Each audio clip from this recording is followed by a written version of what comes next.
Good morning. This is Monday with Friday, wishing for you a friendly week ahead. Last week, I joined a few persons whom I first met 54 years ago when we entered secondary school. It was one of the few reunions that segments of the class of 1974 of the San Fernando Government Secondary School, lovingly known as MODSEC, in South Trinidad, have been executing over the last 4 years, both on Trinidadian and American soil. We spent nearly 5 hours together. Nobody was in a hurry to part company. We shared food, drinks, laughter, stories, hugs, and photographs. But there was one more thing we shared. It was a little lament at some of our friends whom we've lost, not by death, but from our steady connections. Now, friendship is tough business, and group friendships are even tougher business. There are some friendships within which the friends naturally and powerfully bond, and you don't even have to work to keep those friendships going. But on the other hand, there are some after which we must work doggedly to keep. And I'm not even talking about those folks we might call high maintenance people. Especially nowadays when friends scattered across the globe gather online in chat groups, maintaining friendships can be a tricky business. Now, I have a couple of tips today for nurturing friendships. First, friendships, both of the one-on-one kind and the group kind, they require an elasticity of generosity. We can't be too touchy or oversensitive, especially with comments posted in a chat where emotions and body language that aid proper interpretation are absent, and especially where the meaning that some may take away from the posts may be diametrically different to what the poster intended. We may need to be a little more forgiving in those contexts.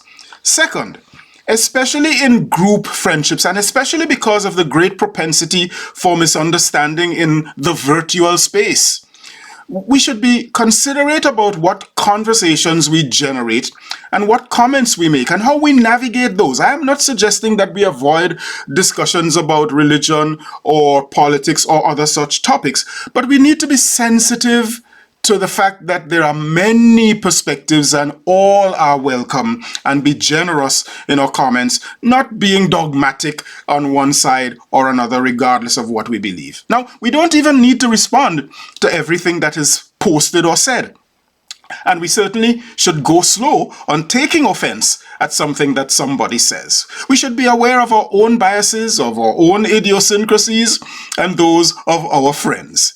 Patience is as golden as silence. Third, we should stay at the table. There may be times we might be tempted to ditch the group and just move along. But life is really too short to rob ourselves of the goodwill of many other friends in the group and to grow with them, and sometimes to be tolerant of even the person from whom we perceived offense but who had neither intent nor awareness that they hurt or offended us. Putting group cyber friendships aside for the moment, let's talk a bit about group friendships in the flesh. Friendship, camaraderie, and collegiality all thrive on presence. That's Presence, which becomes the other kind of presence. That's Presents.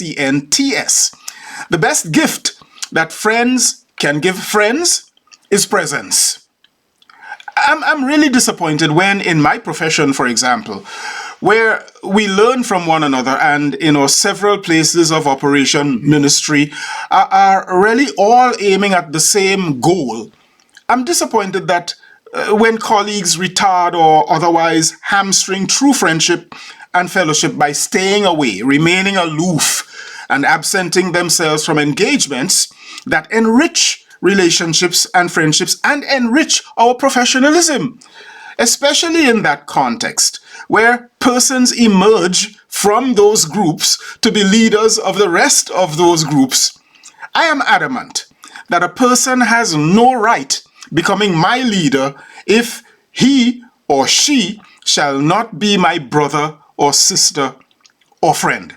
It is my keen observation over 40 years of watching it that the people who make the worst leaders, especially in collegial, congregational, or communal, or denominational contexts, are persons who aren't your friend or genuine colleague. Now, it's not necessary in national contexts for your leaders to be your friend. My president doesn't have to be my friend, or your prime minister doesn't have to be your friend, but they should certainly care about you, not their next election or monetary donation. Now, I'm going to be far away from my desk next Monday and shall have returned too late to be back with you the following Monday. So I shall see you again on Monday, May the 8th. Meanwhile, feel free to open my channel and binge watch any of my 132 previous videos. Now remember to like this video, subscribe to my channel, share this video with someone, and click the notification bell so you'll know when my next new video is posted. I am Michael Friday, and your week and hopefully your friendships just got better. I'll see you again in a couple of weeks. Happy Monday, all the friendly way to Friday.